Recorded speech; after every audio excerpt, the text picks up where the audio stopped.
Want a delicious cream cheese frosting? And what ingredients do I need, you might ask yourself. These 4 simple ingredients will do the trick.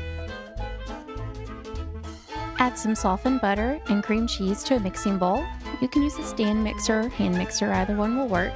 And you're just going to mix until creamy. And you can see right there I've added about a tablespoon of vanilla. And all the measurements will be listed down below. And you can scrape the bowl to get the bits that stick to the side incorporated into the mixture. And now you'll start to add your powdered sugar. Add on a low setting or else the mixture might just fly everywhere out of the bowl. Continue to scrape the sides of the bowl as needed, that way your icing remains smooth.